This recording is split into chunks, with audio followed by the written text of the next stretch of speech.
Most refreshing climate in the world.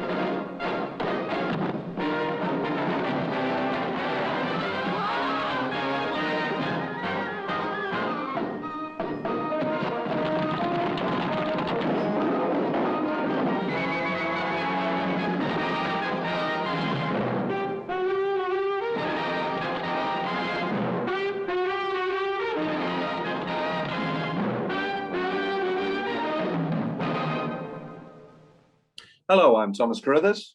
I'm your Leggetter. It's bit my tongue.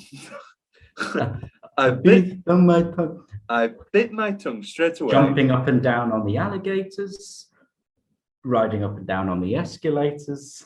What's that? Bedtime stories. Oh my God. It's Russell Brand. I'm just going to quote a Adam Sandler movie later. A couple of them, actually. Well, no, a couple of quotes from that one movie, because I have a couple of, well, we'll get to it when we talk about possible movie casts and dream movie and all that sort of thing, because I have a possibility that I think could work. But anyway, let's not get ahead of ourselves. A funny thing happened on the way to the forum, Will. Did indeed.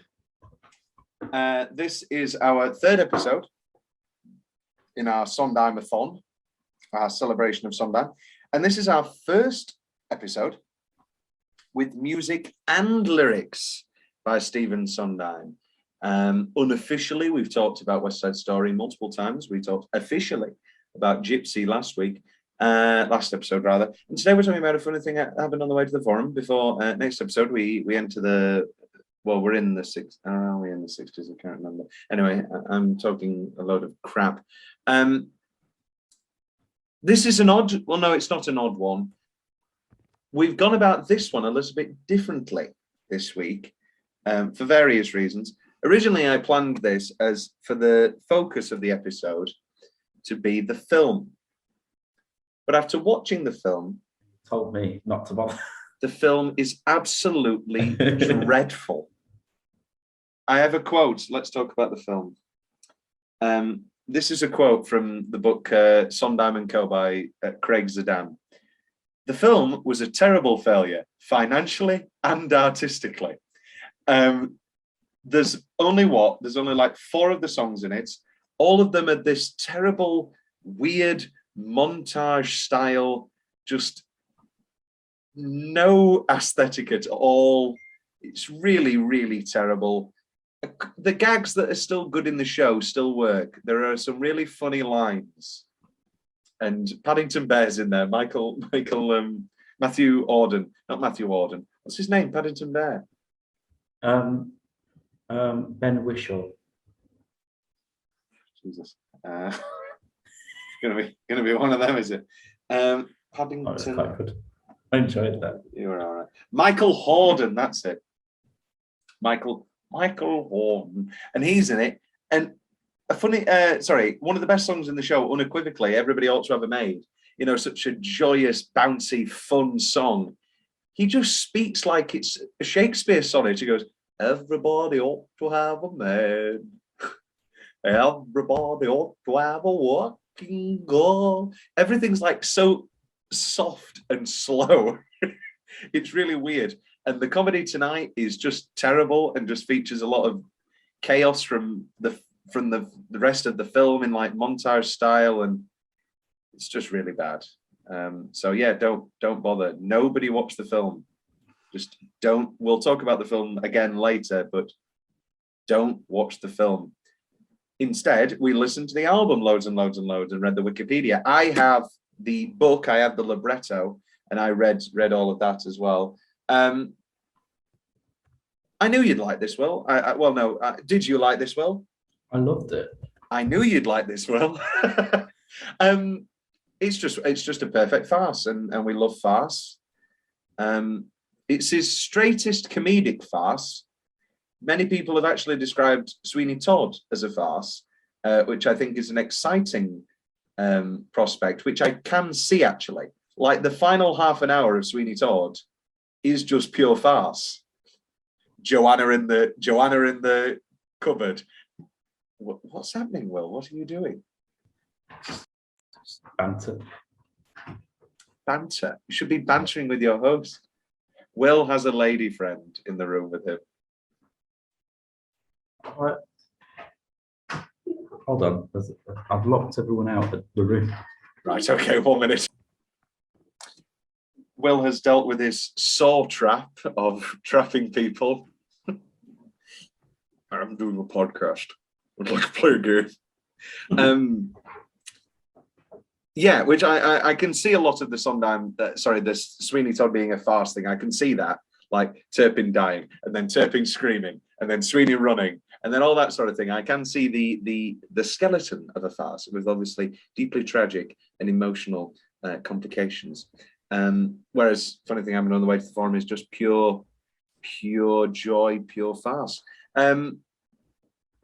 So, Will, what was your relationship beforehand? Did you know any of the songs?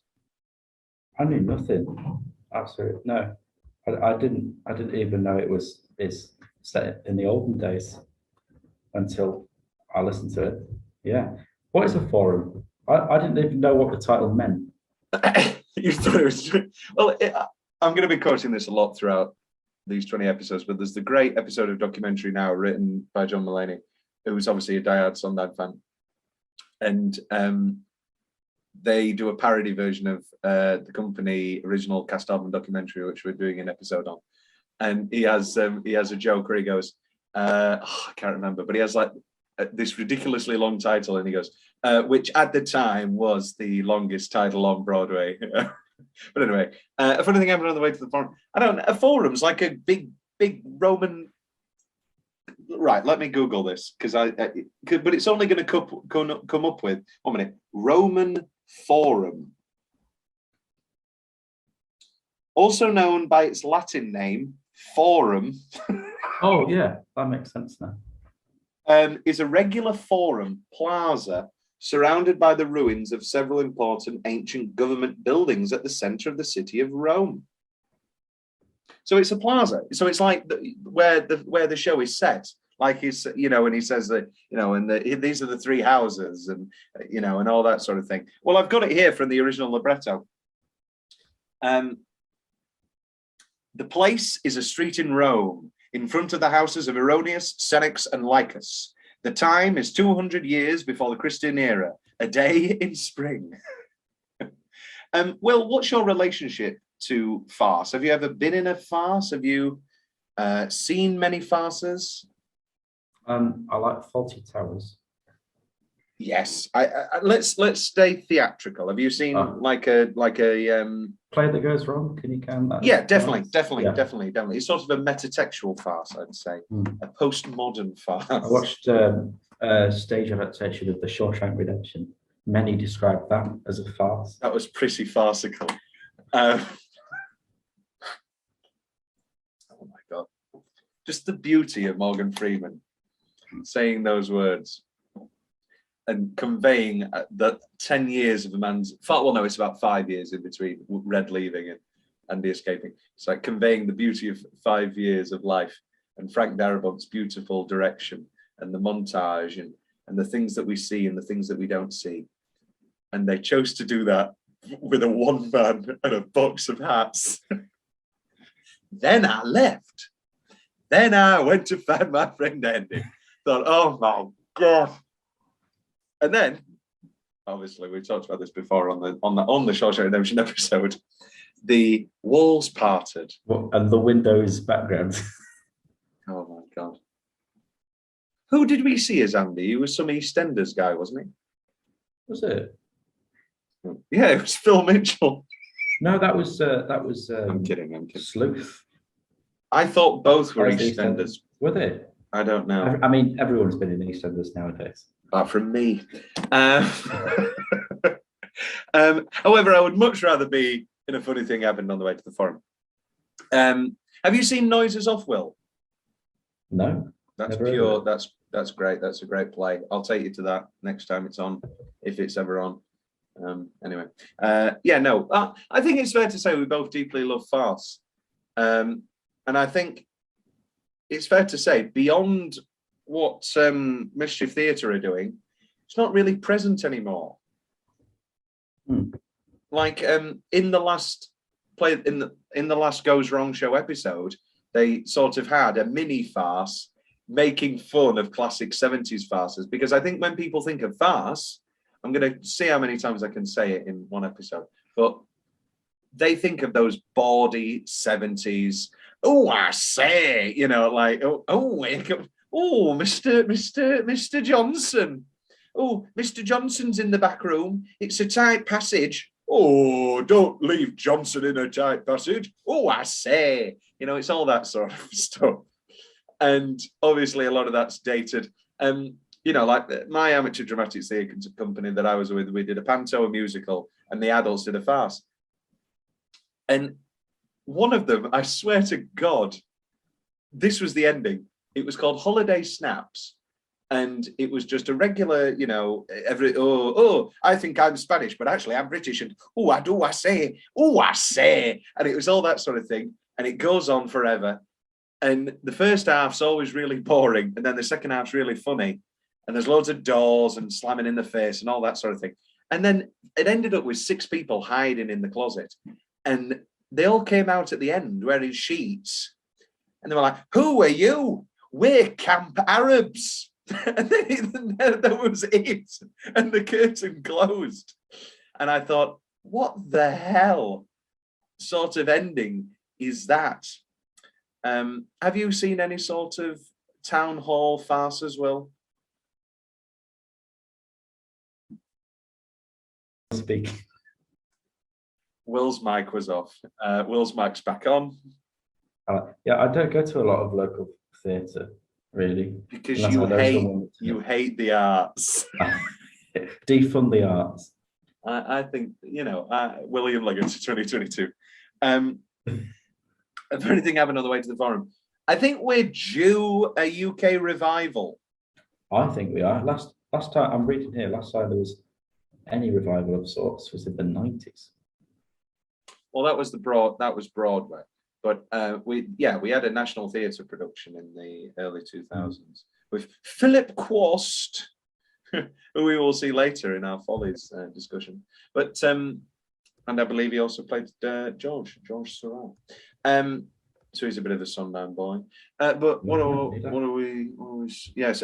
Funny thing happened on the way to. I think it's about due a revival. Yeah, the big one was in the 90s. Well, anyway, Will, you're getting ahead of ourselves. We're not talking about production history yet.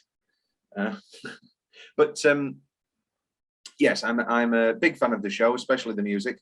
And it's one of those things where I wish I could see it. I'm just being selfish when it comes to talking about revivals, because I want to see it, because reading a farce, you laugh then and again, but it's nothing compared to actually seeing all the running on and all the running off. And the songs are great. The songs are great. We're going to be talking a lot about the songs naturally, and Sondheim's relationship with them, because it has changed through the years, and it is a interesting one, I have to say.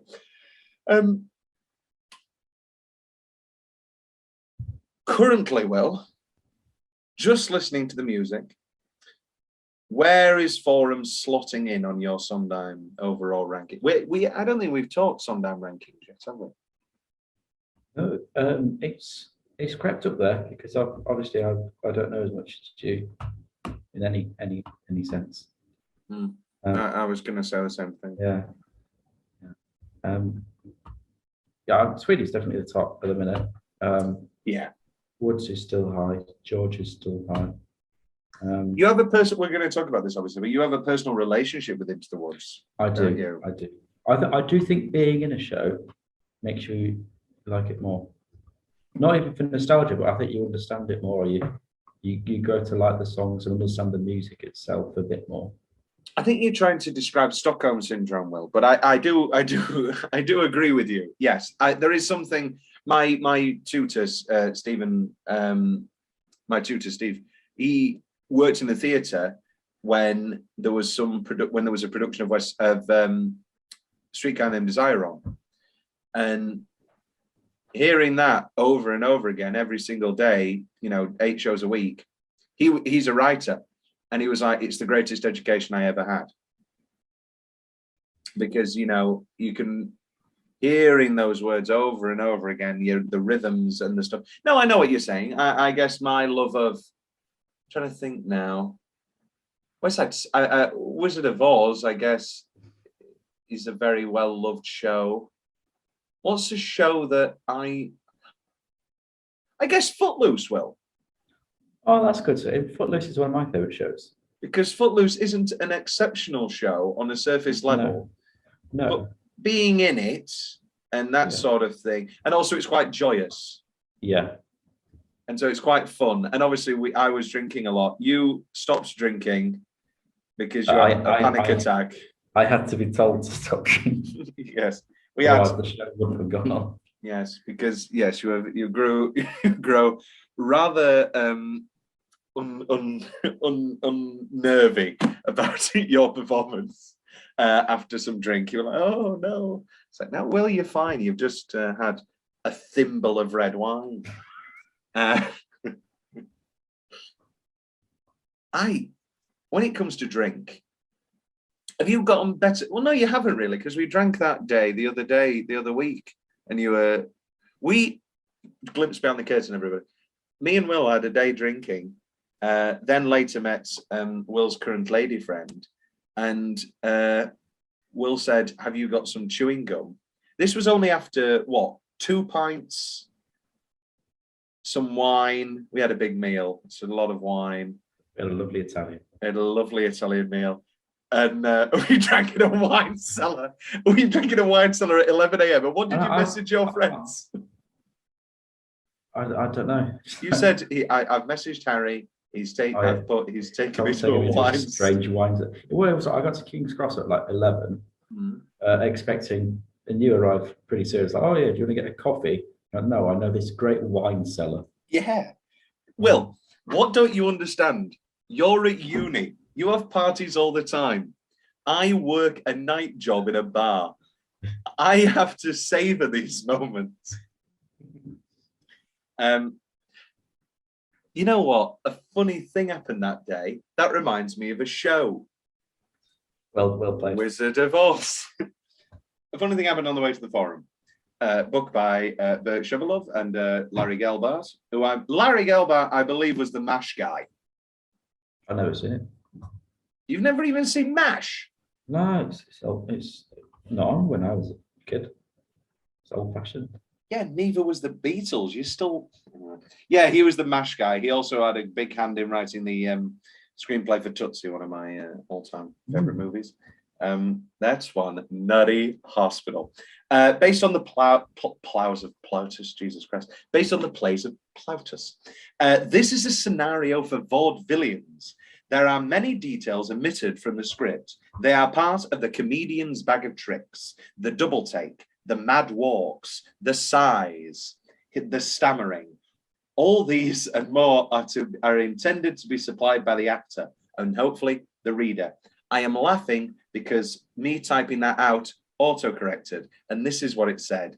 The double takes, the mad walks, the seeks, the stammering. Now, it's been a while since I've been in a comedy, but I don't think the seeks and having a seek on board is a proponent for comedy. But who knows? It was a different time. Different times. Introductions. McLaughlin, Stephen Sondheim, and the reinvention of the American musical. The first produced show for which Sondheim wrote music and lyrics, and was a classical farce rethought through the frame of vaudeville, with a fast-paced book and a score that, instead of keeping the plot moving, deliberately stopped the action so the audience could catch a breath. So let's talk about this now. So there's a lot of discussion around the songs in this show. They're undeniably great because Sondheim, you know, can't piss wrong. You know, any song that he writes, even his throwaway ones, have a glimpse of brilliance. This so happens to be a very lovely score and some great songs. However, there is this whole large discussion, and Sondheim is part of it as well. Sondheim has said repeatedly, I underestimated how funny the book was going to be. And so he feels that he should have made all of his songs less funny. He should have tried to be less funny, which I disagree with. And there's a lot of discussion about the songs either giving the play pause and giving people a chance to breathe. You know, it's a big farce, and you know, as these things build and build and build and build and build, it goes quite tiring.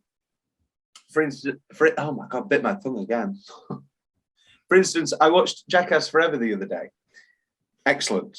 By the time that this is released, you will have all read my 10 out of 10 review. But oh yeah, big time. But there are moments in the editing of that movie where they're giving you a chance to breathe. Because you can't have prank after prank after prank. You would grow weary.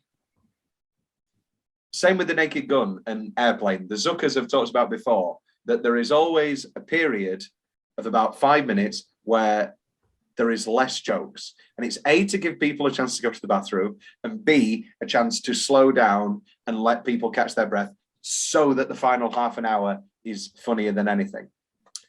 And that concept comes here in the form of the songs, many people believe. I agree somewhat, however, also disagree, because obviously Everybody Ought to Have a Maid is hilarious.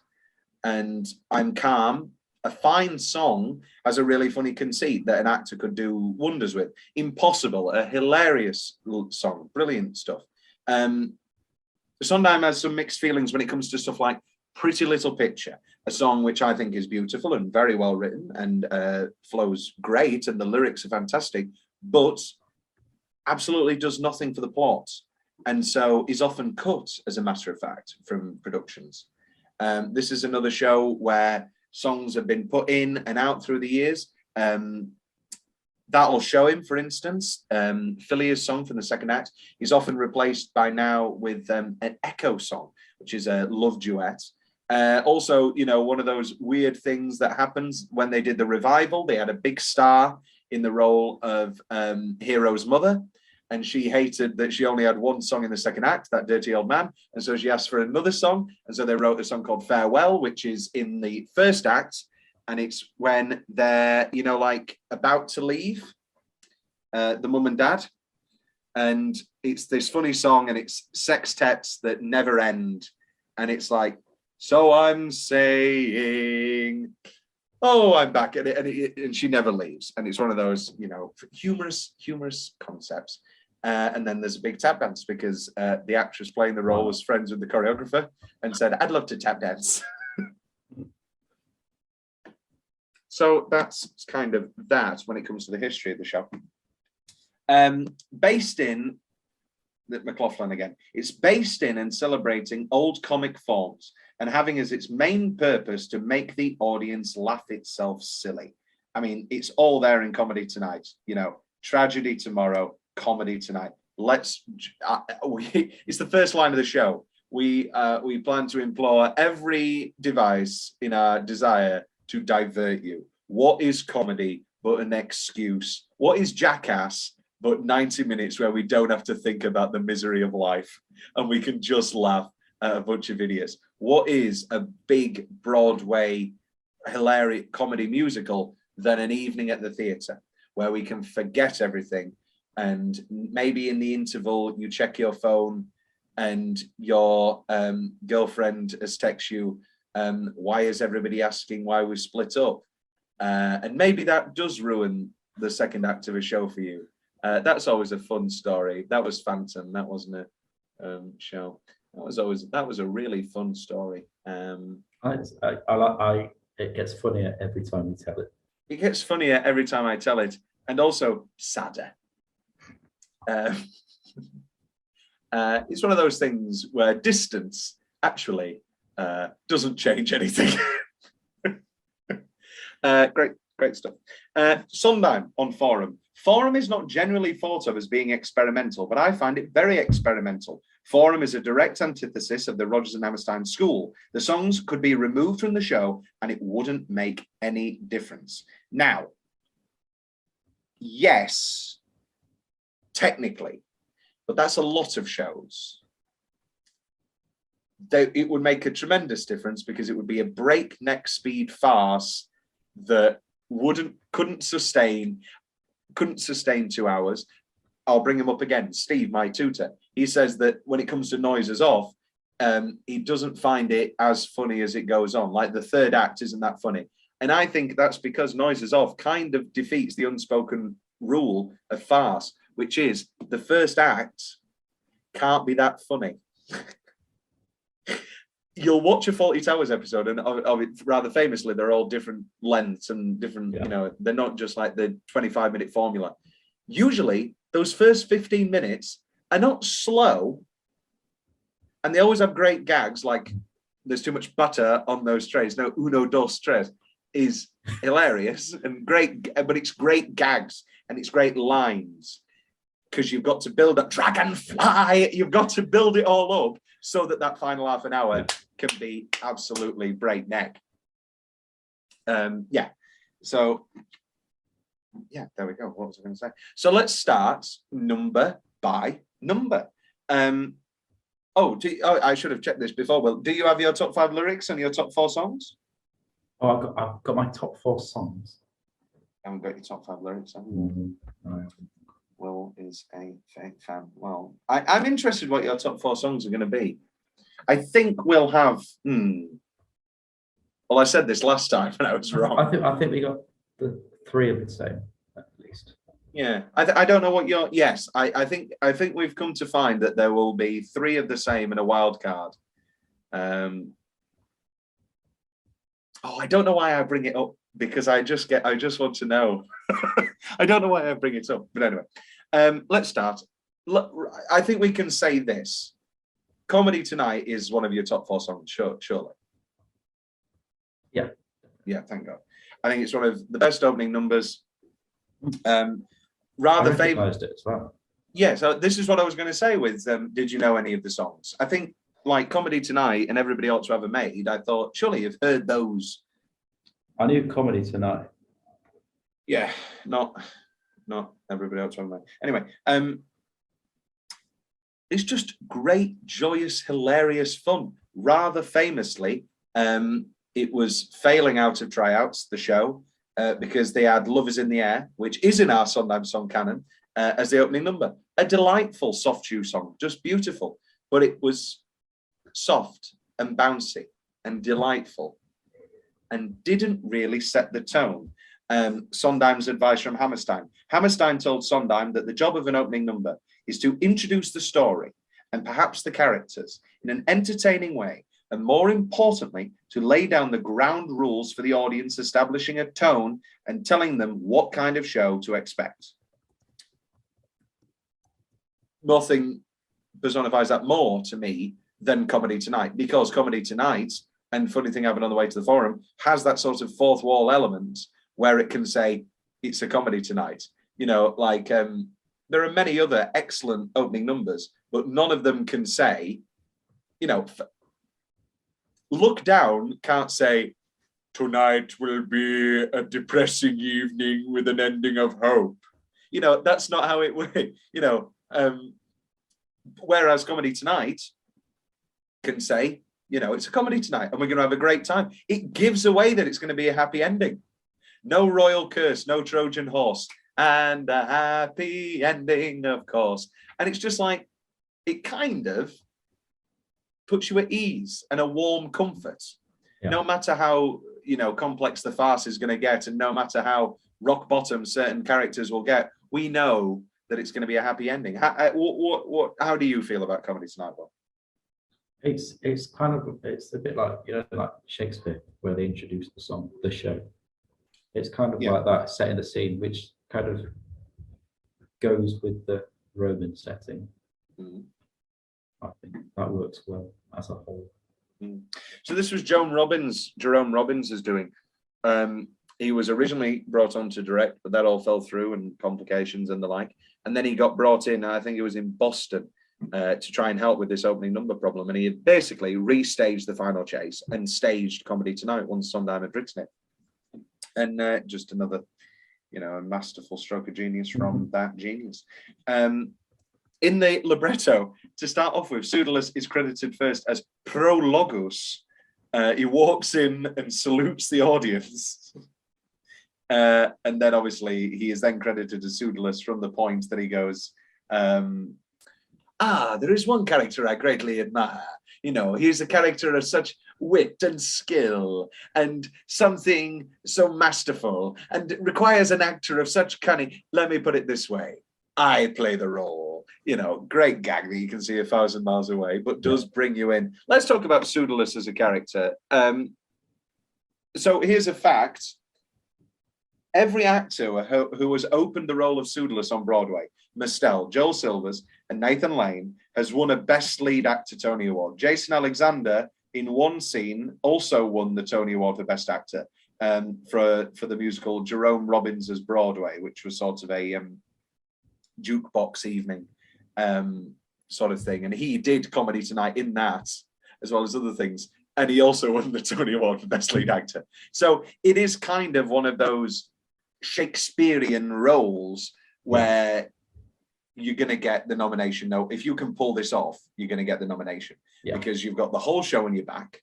You've got multiple songs. It's like Mama Rose. It's one of those huge roles that if you get even vaguely right, the show will take you along for the ride and you can't be bad, basically. I presume this is a role you wish to play with. It is. I see you as a Senex, possibly. Yes. Yeah. I'm drinking apple juice. I'm healthy.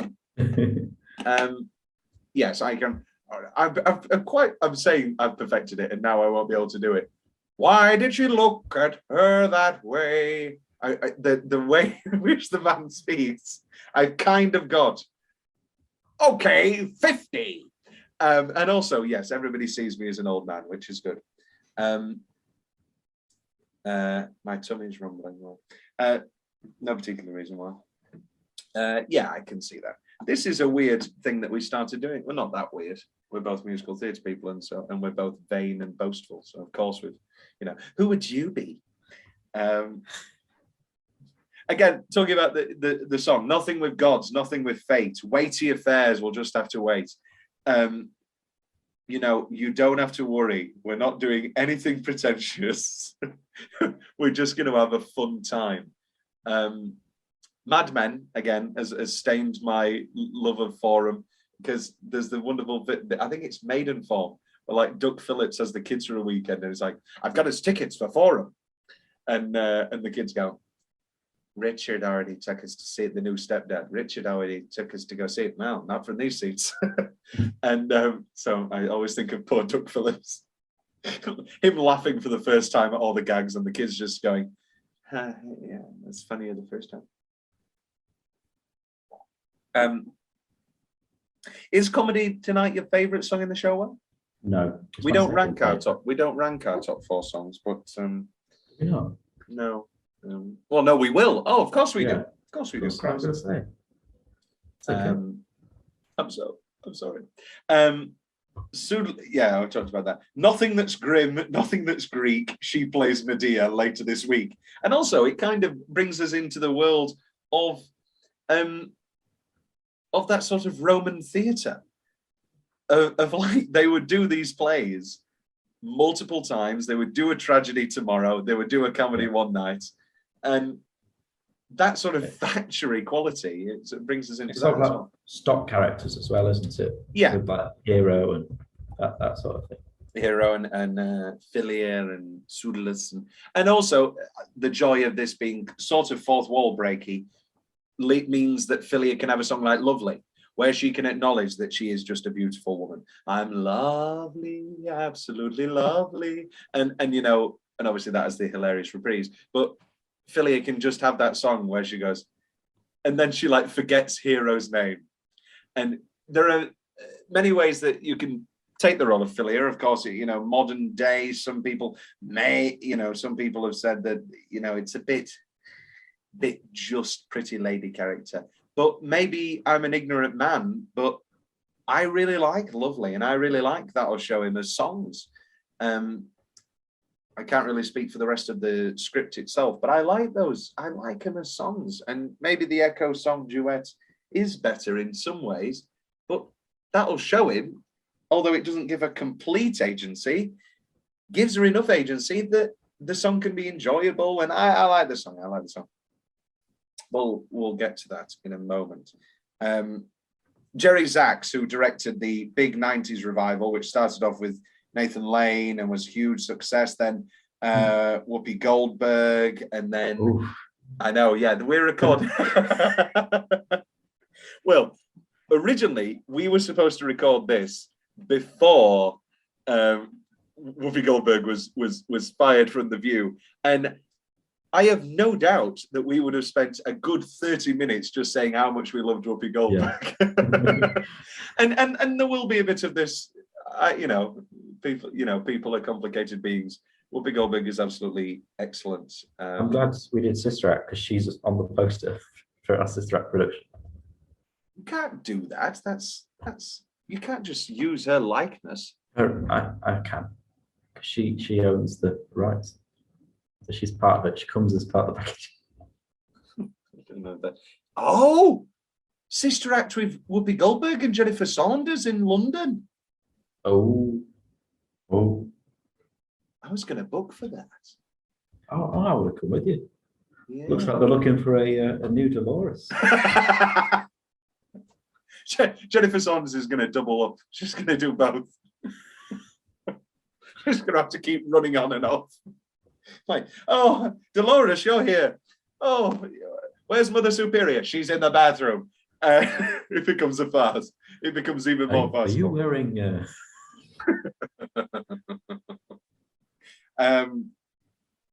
Comedy Tonight. Absolutely joyous. I'm going to ruin one of my top 5 lyrics. The final list of Comedy Tonight. You know, courtesans and eunuchs, and then bumblers, fumblers, bumblers, gumblers, no royal custom. Just absolutely delightful rhyming.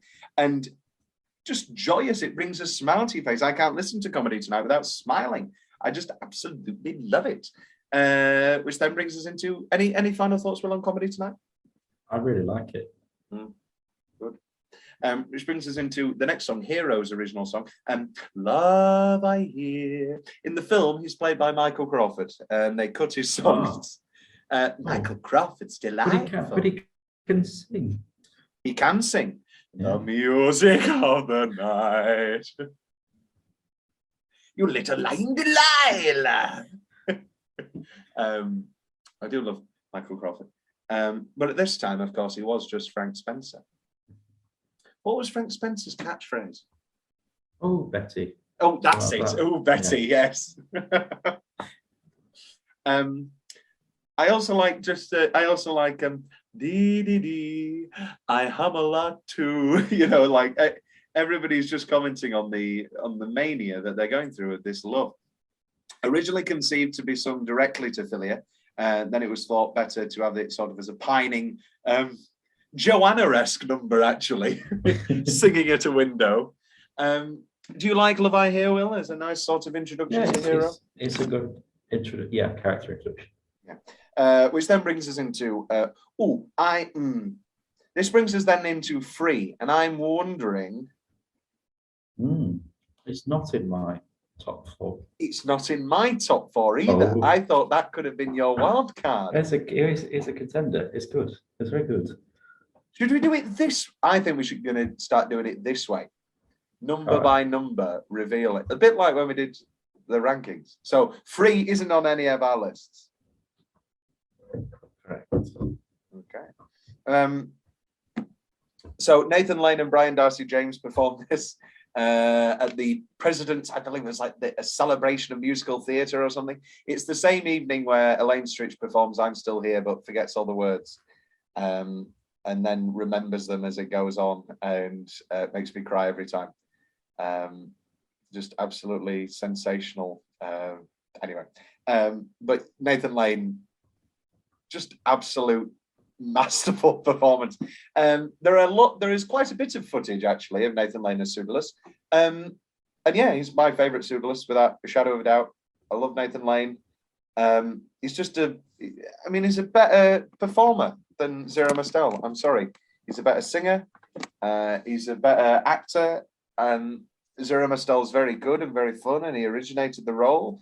And we've got a lot to say about Zero Mostel later. But for me, I prefer Lane. And maybe that's just because I absolutely love Nathan Lane. I want to look at Nathan Lane's entire Broadway oeuvre. Talk about Nathan Lane, Will. I won't, because I've just come across Zodiac, the musical. Zodiac the musical? Oh no, it's not. No, David Shire did the music for Zodiac. So, Zodiac the musical. I'd watch that. David Shire did do the incidental music for Sondheim, for Funny Thing Happened on the Way to the Forum. I think that we're onto something like that. But also did the music for Zodiac. Yes.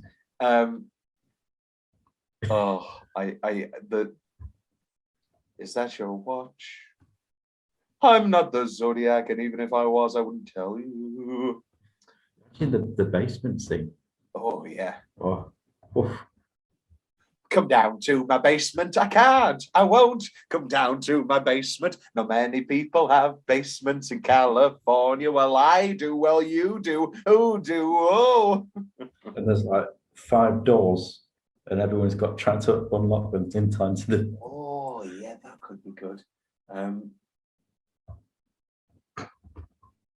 Marlon Doster Coaster. Oh, I'm on. It's in this house. It's a roller coaster. Tell me who signed that movie poster. Not my best. What a thrill! What word do we know will be used in this? It's kill. That gives us the K, the I, the LL. When they're trying to figure out the code, they could do supercalifragilisticexpialidocious. K and I. Don't know why I did supercalifragilisticexpialidocious to the tune of Do Re Mi. I want a list of nominations. No, I don't want a list of awards and nominations. I want his entire Broadway. Oh, why can't they make it just easier? He was in a show. He was in a. There was a series of children's books that were made into a show called George and Martha, about 2 hippos. That sounds like Who's Afraid? I know. Why would they call them 2 hippos, George and Martha? Now I want to see Nathan Lane as George. I think that could work actually. Do. Only in a musical. Who's afraid? Who's afraid the musical? Who's afraid? I'm afraid. Anyway, we can't just do that. We could do this all day. She died. She died. Now his boys were blue, his eyes were blue. I think I understand now. Great stuff, great stuff. It's the thing that every slave should have the right to be, and soon I will have the right to buy a slave for me. Just that wonderful, hilarious hypocrisy. You know, he's going to be free, and so he can buy his own slave. and just the joyous ending. Say it, spell it, F-R, know the long way. Free. Again, just pure delightful. We could perform this in a cabaret, Will, I feel. You could be hero. Ooh. Sondheim rewrote it for the film with more scenarios to take advantage of the camera. So like they could, you know, see me being pickled for prosperity, and it could be like a dream sequence, and that would be really fun. But that was too interesting for the film, and so it was cut. And it's really weird. All of where the songs should be They keep the entire dialogue before the song. So literally they have, you'll be free, I'll be free. And then it just weirdly cuts. It's so weird. It's terrible. Don't watch that. Don't waste your time. Everybody ought to have a name. It's terrible. Absolutely terrible. One of the worst films I've seen in some time, I'll be honest. It was directed by Richard Lester, Will. And I believe that you watched Hard Day's Night recently and said that this is quite bad. Yeah. Yeah, I've never been a big Hard Day's Night fan, I have to say. And I'm one of the biggest Beatles fans in the world. And Hard Day's Night is arguably my favorite Beatles album. So it's like it's an odd one. Which brings us then to Pretty Little Picture. Often cut because basically, plot-wise, it's completely superfluous because they don't get on the boat.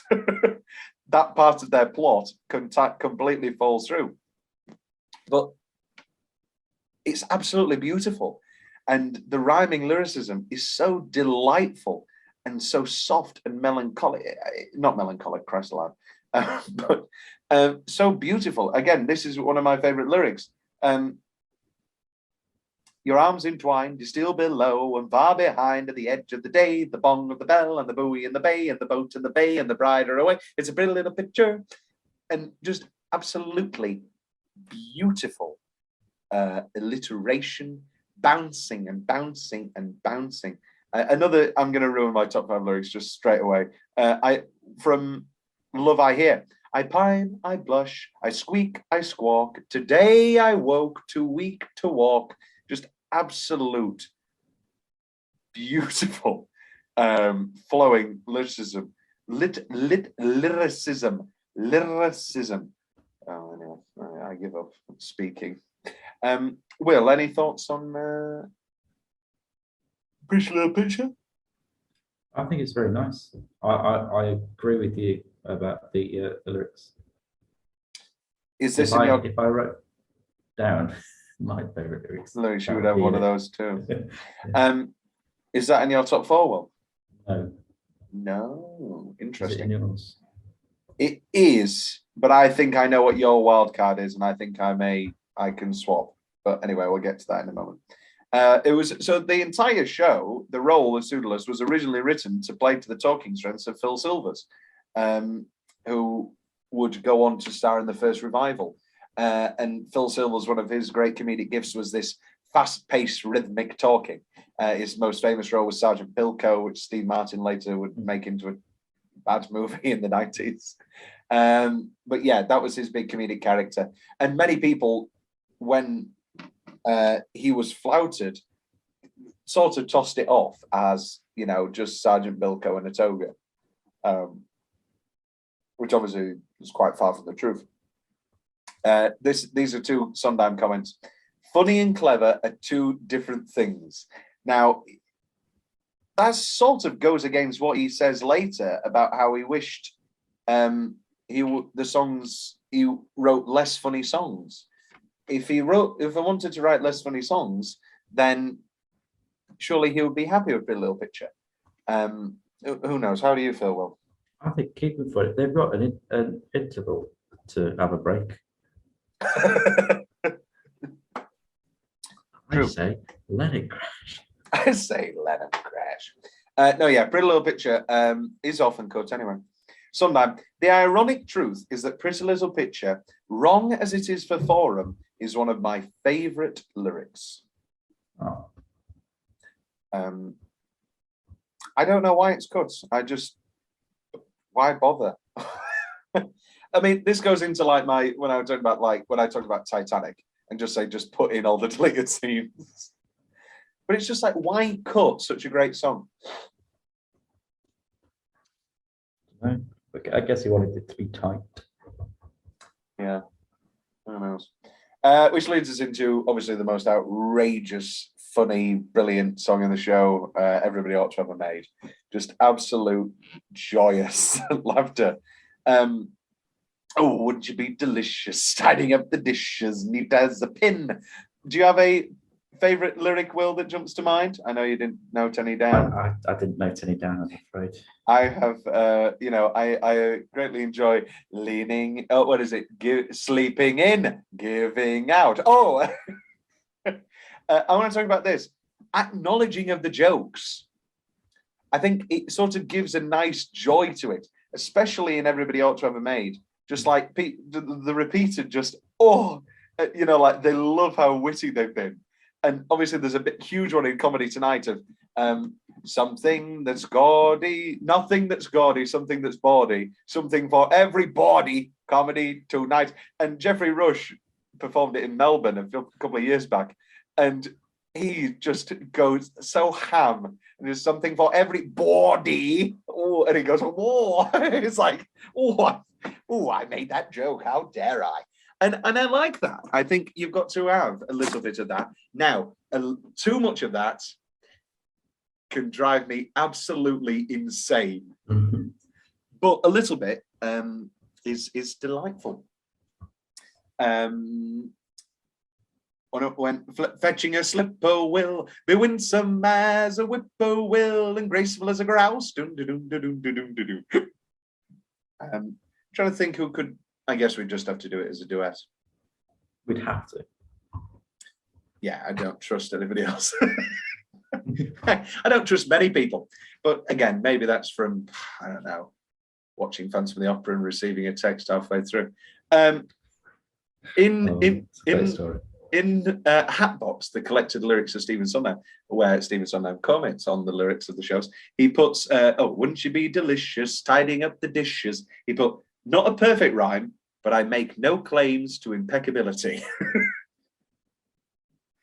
Any other thoughts, Will, on there?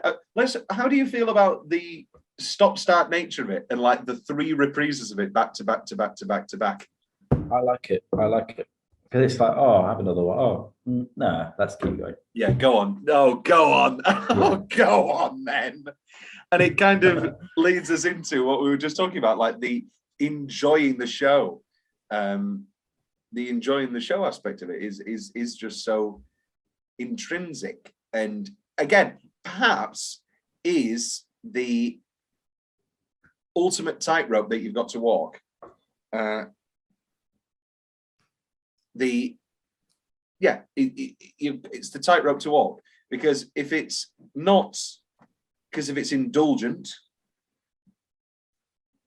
I could go completely mad. And we're going to talk about Zero Mostel in a moment, and how he sort of started. That's the one I listened to. Yeah.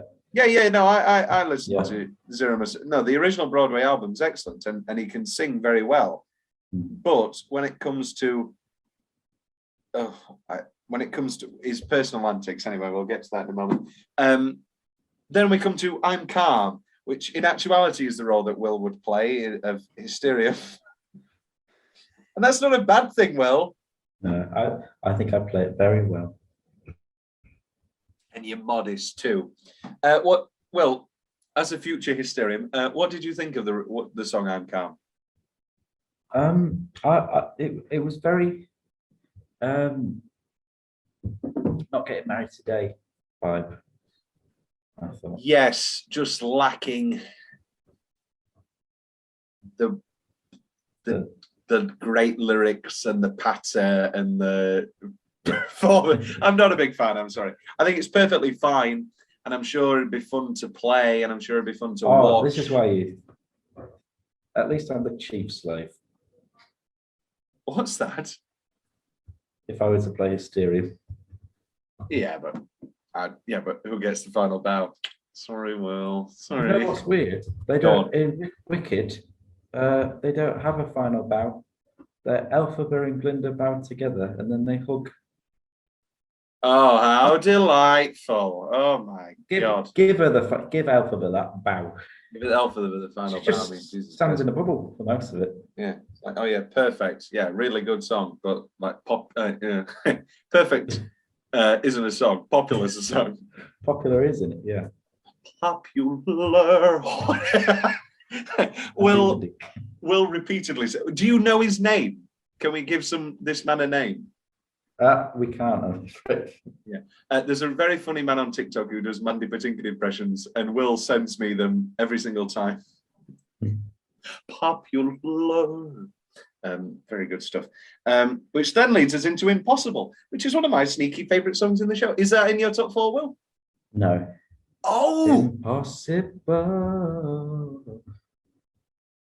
Impossible's not in your top 4? It's not. It's not in my top 4, actually.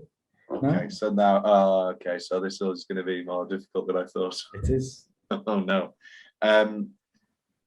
I absolutely love Impossible. I think it's a great, funny duet. I think it's perfect. I think it's so funny. Yeah. And the situation is fraughter than I thought.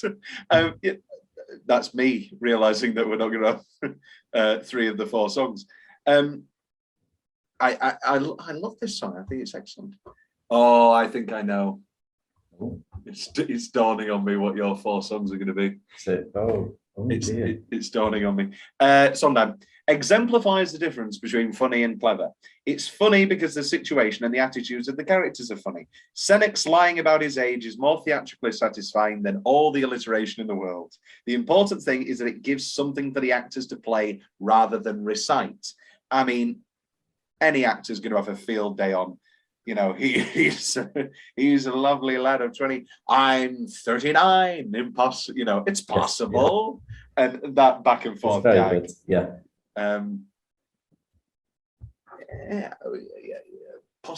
It's possible. Absolutely phenomenal. Great stuff. Will's just texted me, can we finish in 20 minutes? So I may be speaking faster than normal. Yes, Impossible is an absolutely delightful song. And that'd be that's a better duet. I could be Senek's, but you could be Hero. I think if we were to do a duet, we'd do that one. Is this going to be the final? Are we going to do a live stream at the end of this 20 episodes and perform songs? I wonder who would watch. End of Act 1 is Bring Me My Bride, which I think is a bizarre end of Act 1. Is this in your top 4 songs, Will? No. Oh, it's not in mine, but I don't know. What on earth have you picked? Oh my God. Have you picked the Comedy Tonight reprise? No, don't be silly. Don't be silly. I think you have picked a reprise, though. I have. Yes, I know. Yeah. You have, yes. Oh, I don't know what your 4 songs would be. Oh, no. Oh, no. Oh, Jesus. Okay, right. Okay. Bring Me My Bride. Really funny song. Really great. One of my favorite lyrics. There are villages to plunder. Well, sorry. I have no time to lose. There are towns to plunder, temples to burn, and women to abuse. Just the absolute scummiest man. He's just like, he's coming to have sex with his wife once, just so that he has a wife. and I mean, just opens with those 2 hilarious gags. We didn't only fight, but we won, right? But we won 2. 1, 2, Yeah. 1, 2. Yeah. Just an incredible opening line. Everybody make way. I make very large steps. It's great. It's great. And there isn't anybody left, right, left, right. Just hilarious. Great stuff. I Am a Parade. That lyric is a direct translation from the original Plautus plays. That is a joke that's over 1,000 years old. And it feels like it too. Oh my. If it puts you at ease, this and Free were both my contenders to be. That neither of those are in my top 4. Well, you know my top 4 now. I've told you. I do actually. And also because I put provisionally those 4 songs in the Ultimate Sondheim song canon, because I found good versions. Because the way that the Sondheim canon, you obviously follow it. I follow what? The Ultimate Sondheim playlist. No. What? This is the playlist we're making. Playlists. Oh, the playlist that me and you are making. No, I've just been looking at the Excel document. I've made it, and I've put the best versions of each song in. Okay. The best versions of each song. It has one like. Who likes it? Can I see who likes it? Huh. Interesting. Me and you are making it, but I'm putting in the best versions of each song from each show. So that there's not like just Imelda singing all 4 Gypsy songs. I would say, if interesting, you've got Patti LuPone, Rose's Turn. I've done Patty's Rose's Turn. I've done everybody's. This is available to all of you. Some people, I don't like Angela Lansbury. At all? No. Oh, Will. She's great in Nanny McPhee. She's great, full stop. She's Angela Lansbury. Are we gonna have to have loads of? I'm not litigating Angela Lansbury hate on our Sweeney Todd 1982 episode. I don't like her at all. Not really. I don't think she should do musical theatre, personally. What the fuck is this opinion? What the hell is this? Thanks the Lord, and I've been blessed. Mine has been poured, and thank the Lord, I've had the napkins freshly pressed. Why did get lots of hate now? You are going to get lots of hate. Who doesn't like Angela Lansbury? As I said, she's great in Nanny McPhee. Nanny McPhee? Oh, Will, you're not finishing in 15 minutes because we have to litigate Angela. Your lambasting of Lansbury. Oh, wow. Oh, Jesus Christ. You know what? We're going to have to put a pin on it because and then we'll have to schedule 4 hours for our Sweeney Todd 1982 episode. Bonus episode. Will railing Angela Lansbury. Yeah. Oh, I mean, Will, I don't want to be dark. I reckon that I get a lot of views. I don't want to be dark. Clickbait. It's February. Angela Lansbury. It's the next thing that's going to come out of your mouth. Her age. Yes, Angela Lansbury is 96 years old. This episode comes out in September. Oh no! There is a distinct possibility that in the 6-7 months between this episode being recorded and this episode coming out, that Angela Lansbury passes. And I have to do a dedication, just like Mary Berry. Just like Mary Berry. I cannot wait for. No, Angela Lansbury. I don't want Angela. I don't want Angela Lansbury to die. No, I don't want her to die. Well, you want Angela Lansbury. Die. Well, this is terrible. So do you not even like Beauty and the Beast? Do you prefer fucking Emma Thompson? No, I don't. Oh. I don't. I think she's fine in Beauty and the Beast. I was up home for a family passing. I don't know why I said that. I could have just said it was up home. Oh.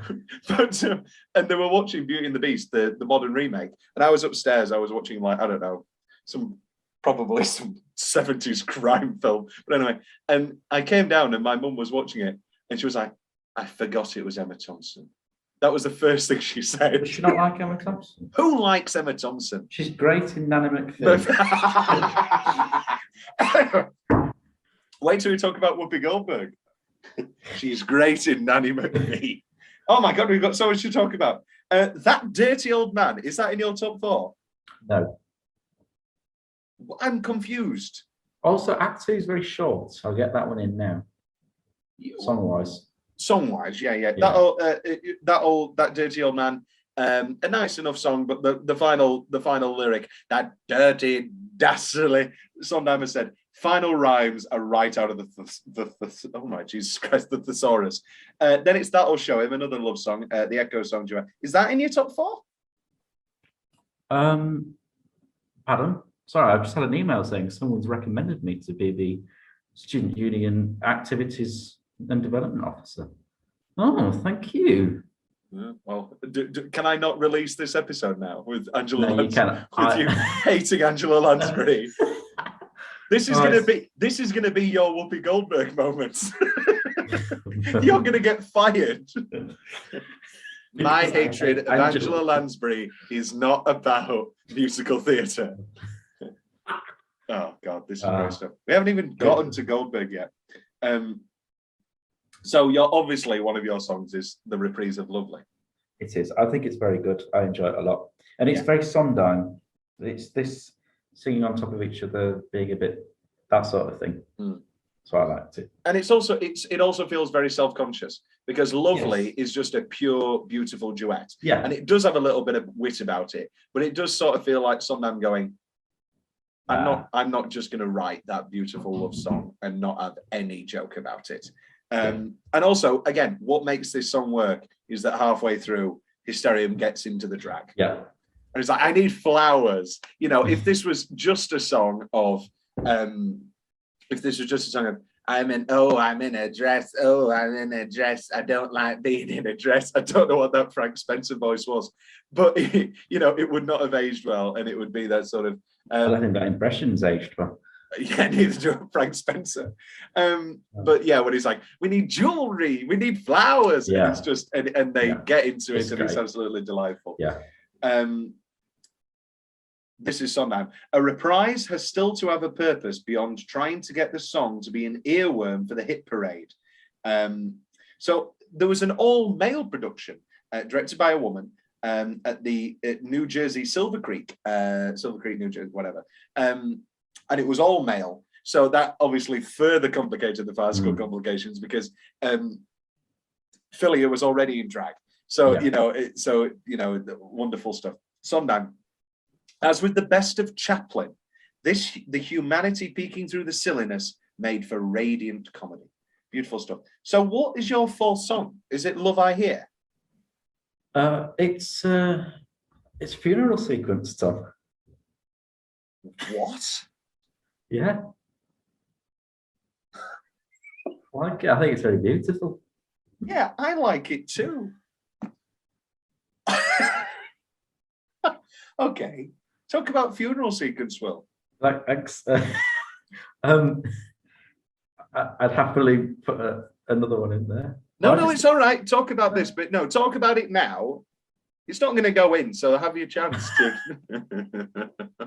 No, I think it's sort of the orchestra kicks in and everyone's singing on. I just think it's quite nice. Yes, it is beautifully orchestrated. Yeah, it's very good. Yeah. Which leads us into Comedy Tonight reprise finale. Father and mother get one another, something for everyone. A tragedy tonight.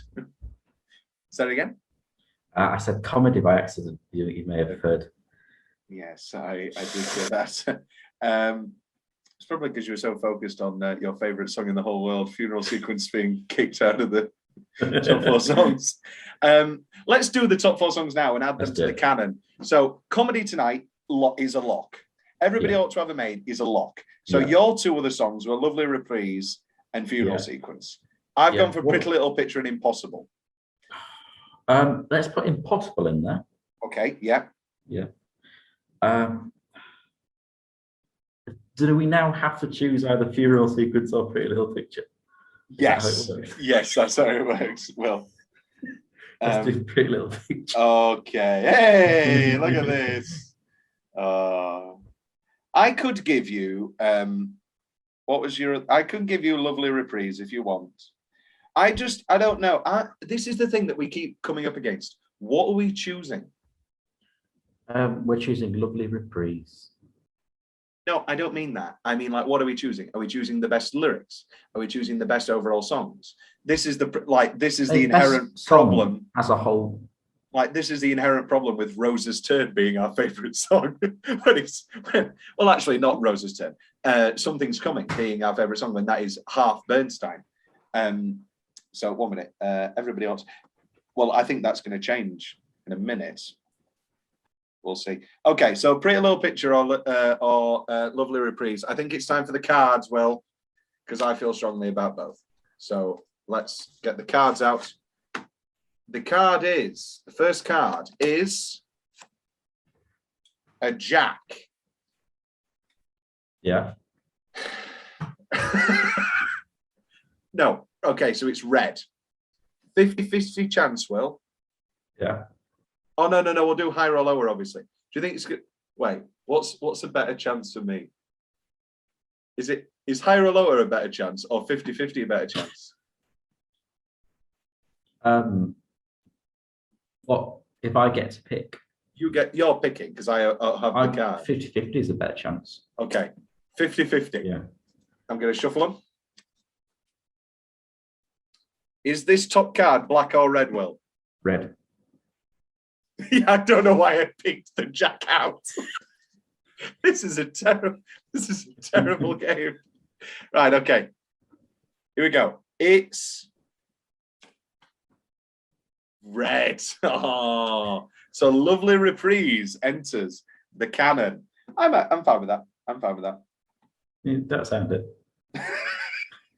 I'm fine. I'm fine. No. I'm fine. So, have you got the Excel in front of you? Yeah. Where do you want to put? I think Lovely Reprise is our bottom of the 4. Yeah. Where does Lovely Reprise come in? I could put that at, like, absolute bottom, if I'm honest. Yeah, I can do that. Yeah, I think that. Lovely Reprise. Lovely Respite. Which, reprise. Lovely Reprise. Clear. Where should we put Impossible? For me, it's under Together wherever we go, but I don't know. Yeah, and then it's probably under Invocations and Instructions for me. I would say, and then above Love Is in the Air. Yeah, sounds good. Yeah. Now, for me, Comedy Tonight and Everybody Ought to Have a Maid. These are like, so far, these can go in the top top 6 for me. Yeah, I would say. I think they're both above quintets. Yeah, that's what I was about to say. So they can go. And also, I like the fact that we're getting more Sondheim music and lyrics in the top 5. Yeah. That feels nicer to me. Well, like Rose's Turn. Yes. Well, I think we can keep Rose's Turn at top currently. Then Something's Coming. I think these two sandwich Everything's Coming at Roses. And Something's Coming. No. Oh, right, I understand. Yeah. Okay, yeah, sounds good. What's better, though? Comedy Tonight or Everybody Ought to Have a Maid? Maid. I was going to say the exact same thing. Oh, sometimes we click and sometimes we don't when you want to besmirch the name of one of our greatest national treasures. So what's left to talk about? We've talking a little bit more about the film. So Zero Mostel, they brought him in. They said he needs to be in the film. And he said he'd be in it with director approval. These were the 6 directors he offered. Charlie Chaplin, Mike Nichols, Orson Welles, Jean Reno, and Seth Holt, and Richard Lester. And eventually they went with Richard Lester. It's got cinematography by Nicholas Roeg, who we've talked about here with Don't Look Now, director of the beautifully haunting tragedy Don't Look Now. It's Buster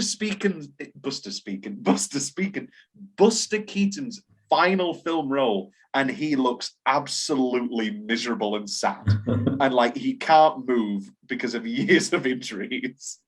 It's such a bad movie. So bad. But let's talk about previous productions. So the original Broadway, Milton Berle was offered the role. Berle was worried that his best lines would be cut during the rehearsal process and so demanded final script approval. He was dropped because they're not doing that. So Zero Mostel was brought in. This is Larry Gelbart on Zero Mostel. Zero was a giant. He was a giant talent and a giant pain in the ass. But there was very few leading men, and leading men in the conventional sense are snapped up for the pictures. But Zero has no major movie career, so he could afford to return to the theatre. So obviously he was a huge star, and he'd been in Fiddler on the Roof. He'd played, If I Was a Rich Man, he played, what's the name of the lead? Tevye. Tevye. Yeah. And that was a huge success. But here's the thing with Zero Mostel. He would ad-lib all the time. Oh, sounds familiar. Yes, but I didn't ad-lib in Fiddler on the Roof. A very touching drama, Jewish saga. You know, here we go. This is Sondheim. The minute he got to New York and became a star from the reviews, he would be doing things like announcing the results of the heavyweight fight from the stage, wish everyone a happy Halloween, imitate the other actors. He did that in Fiddler too, which was even less seemly. At least Forum seemed to be this loose farce, so that as obnoxious as the ad-libbing was, the audience could take it.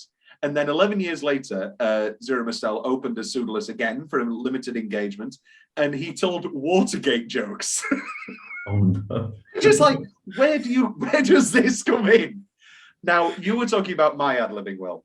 Have I ever ad-libbed not in character and perfect for the scene and all that sort of thing? Sure.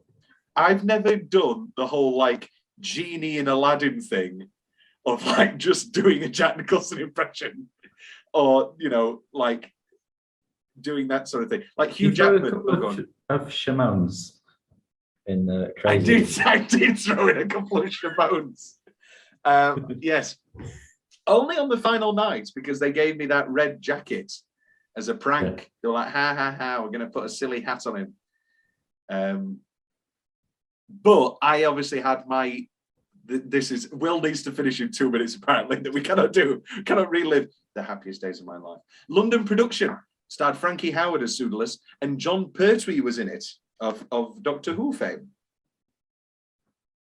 Then 1972, with Phil Silvers, who the role was originally written for. Better reviews than before. However, Silvers had a stroke and the show had a loss of its entire 280 million investment. It would later be produced again with Silvers, but it sort of was, of course, a failure because of that unfortunate reason.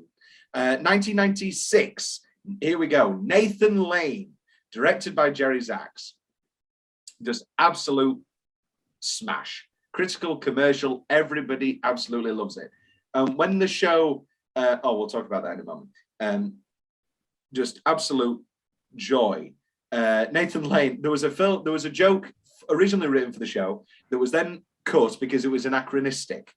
And then it was put into the film, and then Nathan Lane loved the joke so much it was put back in. And that was Nathan Lane with a bottle of champagne going, "Was one a good year?"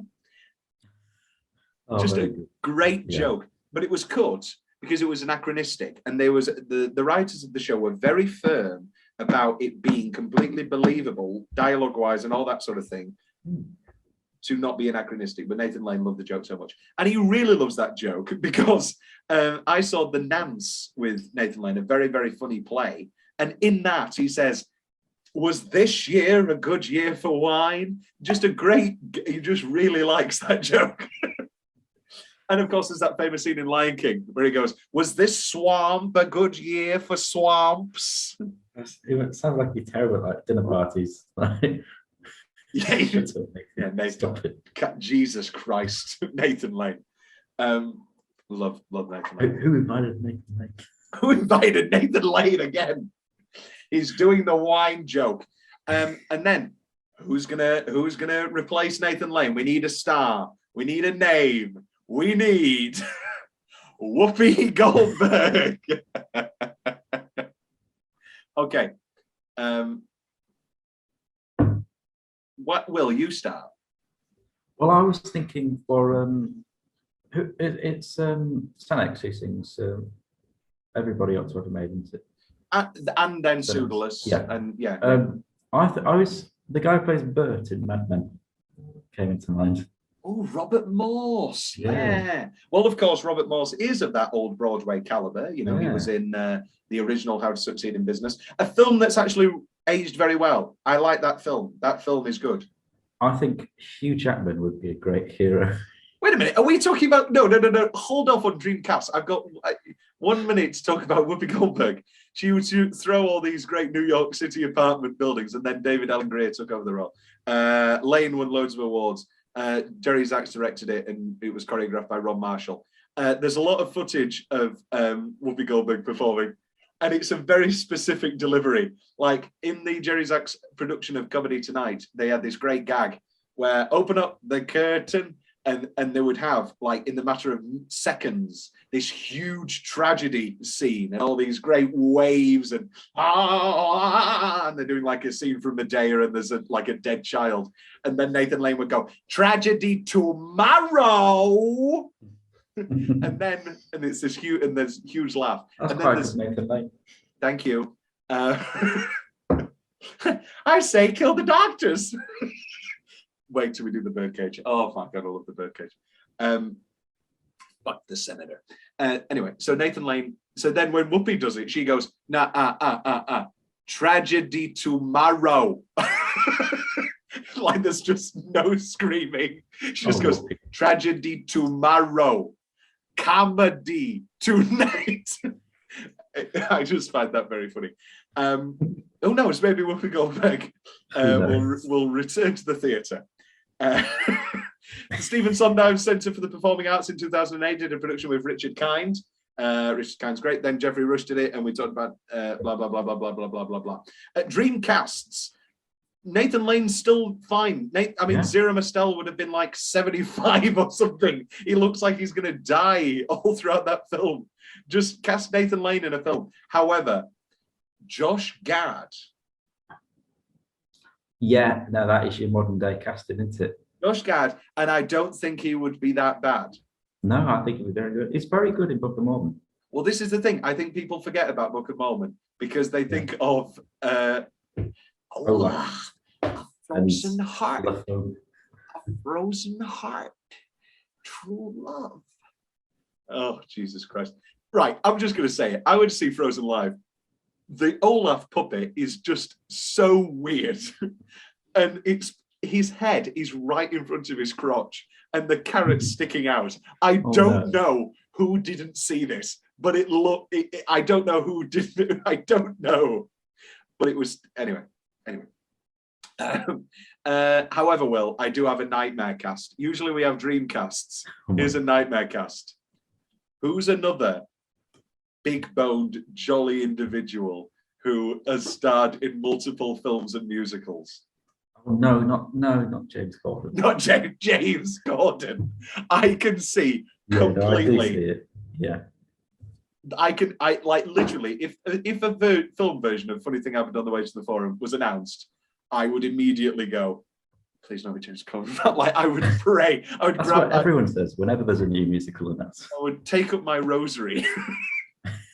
God, please, not James Corden.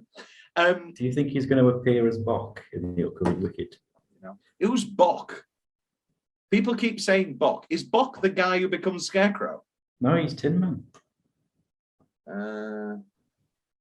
Sure. Is Bok like funny? I don't know. Yeah, he's like a little funny guy. Okay. Is James Corden funny? If I were on Wicked, I would be Bok. Probably typecast. Two true facts. We went to see Wicked with my grandma Chris at Leeds Grand. And we were in the absolute gods. And she watched the entire show and then afterwards went, why did those monkeys have wings? And my mum had to say, it's Wizard of Oz, Chris. She goes, oh, right. And so then I thought, wait, did she not know it was Wizard of Oz? Did she think this was a separate witch tale? And then also, the people in front of us was a dad and a child. And the dad turned around and said, excuse me, can you stop kicking my daughter in the back of the head, please? Oh, great stuff.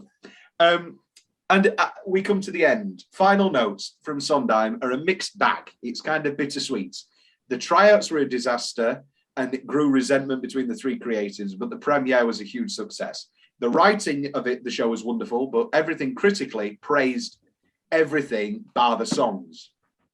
The show won and was nominated for loads of Tonys, again, apart from the score. And the only major consolation was the immense amount of money. And it's still his biggest hits in an original Broadway run. So a mixed bag for old Stephen there. I would say my summary, I felt it was very Mel Brooks.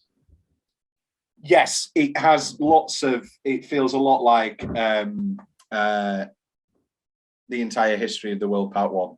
like especially with that like that Roman period when he goes to be Arthur for like it's like job employment, and he goes, "What's your job?"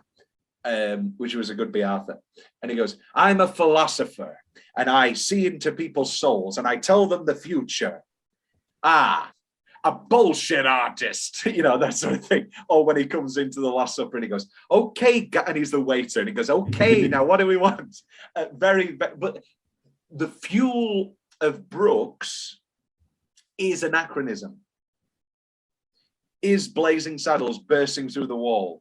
Is everybody in Blazing Saddles, you know, all the racial stuff in Blazing Saddles, and that sort of looking at it from different ways. Yeah. And all that anachronism, and all the anachronism in Young Frankenstein. Yeah, what hamp? You know, all that just great stuff. And obviously that is the fuel of the entire history of the world part one. Whereas this, as we just talked about with Was One a Good Year for Wine, they were absolutely against anachronism. You really liked that joke. You just laughed again. I love it. That's great. It's a great joke. I see why he tells it all the time. Yeah. If we've learned anything today, it's that it's suddenly very difficult to talk about Whoopi Goldberg in a praising manner, that Nathan Lane loves the same joke, and that Will wishes ill of Angela Lansbury. Oh, God.